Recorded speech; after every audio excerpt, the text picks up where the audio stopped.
നമ്മൾ ഇന്ന് സംസാരിക്കാൻ പോകുന്നത് വളരെ ഗൗരവമുള്ള, എന്നാൽ നമ്മുടെ രാജ്യത്ത് ജീവിക്കുന്ന ഓരോ പൗരനും കൃത്യമായി അറിഞ്ഞിരിക്കേണ്ട ഒരു രാഷ്ട്രീയ യാഥാർത്ഥ്യത്തെക്കുറിച്ചാണ്.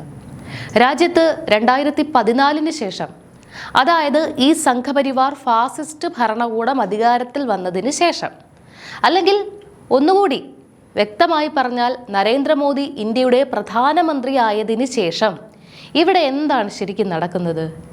ഇവിടുത്തെ ഹൈന്ദവ വിശ്വാസങ്ങളെയും ദൈവങ്ങളെയും സാധാരണക്കാരായ മനുഷ്യരുടെ ഭക്തിയെയും ഒക്കെ മുൻനിർത്തിക്കൊണ്ട് വളരെ ആസൂത്രിതമായ ഒരു കൊള്ളയാണ് നടന്നുകൊണ്ടിരിക്കുന്നത്.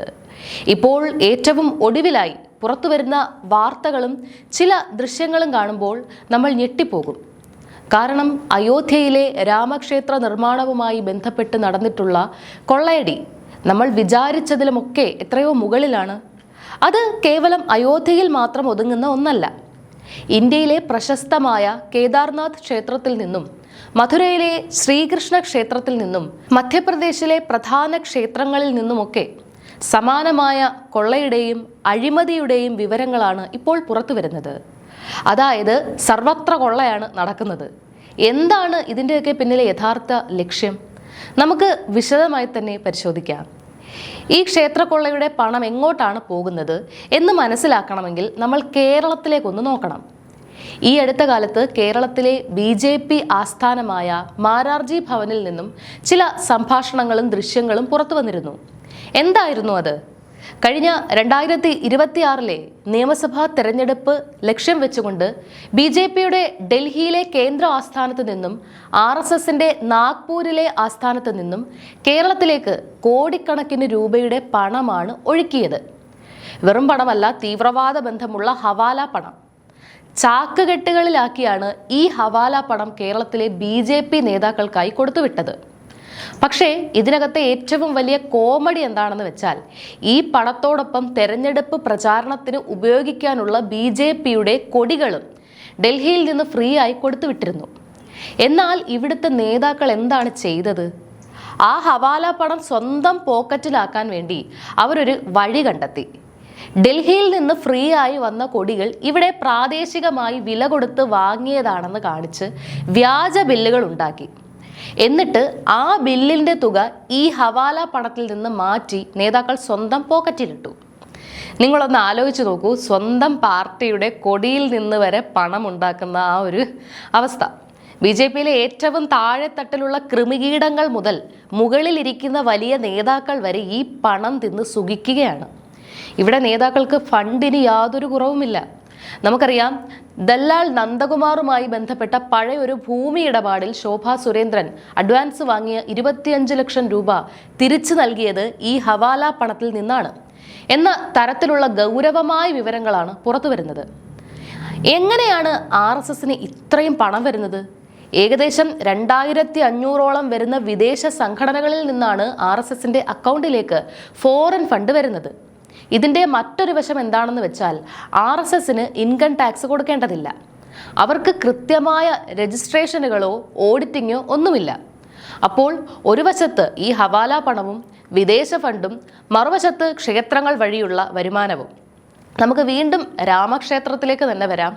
ദൈവത്തിലും വിശ്വാസത്തിലും അടിയുറച്ച് വിശ്വസിക്കുന്നവരാണ് തങ്ങളെന്ന് ജനങ്ങൾക്ക് മുന്നിൽ പ്രസംഗിക്കുന്ന BJPക്കാർ ആ രാമക്ഷേത്രത്തെ പോലും സ്വന്തം ലാഭത്തിനായി കൊള്ളയടിച്ചു എന്ന് പറയുമ്പോൾ ഇവരുടെയൊക്കെ വിശ്വാസം ഏത് ലെവലിലാണ് എന്ന് നമ്മൾ ചിന്തിക്കണം.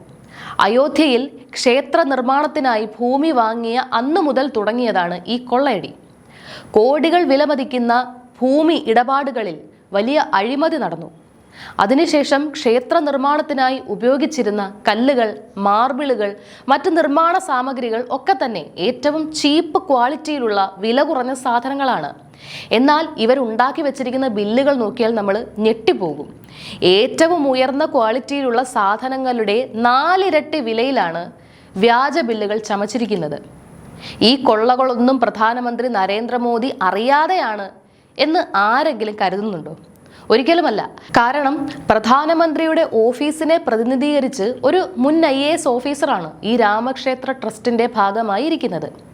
അപ്പോൾ നരേന്ദ്രമോദിയും RSSും ഉത്തർപ്രദേശ് മുഖ്യമന്ത്രി യോഗി ആദിത്യനാഥും അറിയാതെ അവിടെ ഒരു ഈച്ച പോലും അനങ്ങില്ല എന്നതാണ് യാഥാർത്ഥ്യം.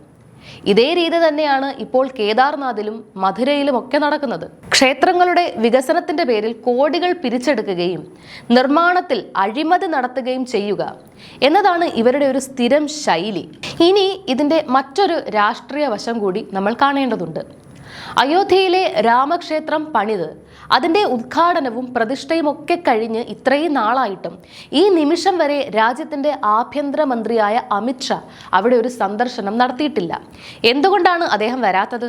കാരണം BJPയെ സംബന്ധിച്ചിടത്തോളം ഇതൊരു ആരാധനാലയമല്ല, മറിച്ച് അവരുടെ അധികാരം നിലനിർത്താനും ജനപ്രതിനിധികളെ കോടികൾ കൊടുത്ത് ചാക്കിട്ട് പിടിക്കാനും വോട്ട് ബാങ്ക് രാഷ്ട്രീയത്തിനും വേണ്ടിയുള്ള ഒരു ഫണ്ട് സോഴ്സ് മാത്രമാണ്. പണത്തിന് പുറത്താണ് BJPയുടെ നിലനിൽപ്പ്. അവർക്ക് ഗോദി മീഡിയകളെ വിലയ്ക്ക് വാങ്ങണം, പ്രതിപക്ഷ പാർട്ടികളെ തകർക്കണം, അതിനൊക്കെ വലിയ തുക വേണം. ആ തുക കണ്ടെത്താനുള്ള ഒരു മാർഗം മാത്രമാണ് അവർക്ക് ഈ രാമക്ഷേത്രം. അതുകൊണ്ട് തന്നെയാണ് രാജ്യത്തെ യഥാർത്ഥ വിശ്വാസികൾ ആരും ഇതിനെ ഒരു പുണ്യക്ഷേത്രമായി അംഗീകരിക്കാത്തത്. അവരുടെ കണ്ണിൽ ഇത് വെറും ഒരു RSS കാര്യാലയം മാത്രമാണ്. ഈ ക്ഷേത്രത്തിന്റെ തീർത്ഥ ട്രസ്റ്റിന്റെ തലപ്പത്തിരിക്കുന്നത് വിശ്വ ഹിന്ദു പരിഷത്തിന്റെ നേതാവാണ്. എന്താണ് ഈ വിശ്വ ഹിന്ദു പരിഷത്ത്? RSS തലവനായിരുന്ന ഗോൾവാക്കറുടെ ആശയത്തിൽ നിന്നുണ്ടായ ഒരു പ്രോഡക്റ്റാണ് ഇത്. അപ്പോൾ കാര്യങ്ങൾ വ്യക്തമാണ്.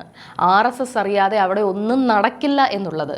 ചുരുക്കത്തിൽ പറഞ്ഞാൽ BJPയെയും സംഘപരിവാറിനെയും സംബന്ധിച്ചിടത്തോളം ആരാധനാലയങ്ങളും ദൈവവും മനുഷ്യരുടെ വിശ്വാസവും ഒക്കെ വെറും ബിസിനസ് മാത്രമാണ്. അധികാരം പിടിക്കാനുള്ള ഒരു വഴി മാത്രം. ഫണ്ടുണ്ടെങ്കിലേ അവർക്ക് കാര്യങ്ങൾ സാധിക്കൂ. അതിനായി അവർ നമ്മുടെ രാജ്യത്തെ പ്രധാനപ്പെട്ട ക്ഷേത്രങ്ങളെയൊക്കെ ഒരു സോഴ്സ് ഓഫ് ഇൻകമായി മാറ്റിയിരിക്കുകയാണ്. ജനങ്ങൾക്കിടയിൽ മതവികാരം ഇളക്കി വിട്ട് വോട്ട് നേടുക, അതേസമയം ക്ഷേത്രങ്ങളുടെ പേരിൽ കോടികൾ കൊള്ളയടിക്കുക, ഇതാണ് ഇവരുടെ ഇരട്ടത്താപ്പ്. പക്ഷേ ജനങ്ങളിപ്പോൾ കാര്യങ്ങൾ തിരിച്ചറിഞ്ഞു തുടങ്ങിയിട്ടുണ്ട്. ഈ കൊള്ളയുടെയും അഴിമതിയുടെയും വിവരങ്ങൾ പുറത്തു വരുമ്പോൾ യഥാർത്ഥ വിശ്വാസികൾ ഇവർക്കെതിരെ ചിന്തിച്ചു തുടങ്ങും. അങ്ങനെയെങ്കിൽ ഇവർ രാഷ്ട്രീയ ലാഭത്തിനായി ഉപയോഗിച്ച ആ രാമൻ തന്നെ ഇവർക്ക് തിരിച്ചടി നൽകുന്ന കാലം വിദൂരമല്ല. ഈ വിഷയത്തിൽ നിങ്ങളുടെ അഭിപ്രായങ്ങൾ എന്താണ്? BJPയുടെ ഈ ക്ഷേത്ര രാഷ്ട്രീയത്തെയും ഫണ്ട് വിവാദങ്ങളെയും നിങ്ങൾ എങ്ങനെ കാണുന്നു? കൃത്യമായി താഴെ കമന്റ് ബോക്സിൽ രേഖപ്പെടുത്തുക. നന്ദി.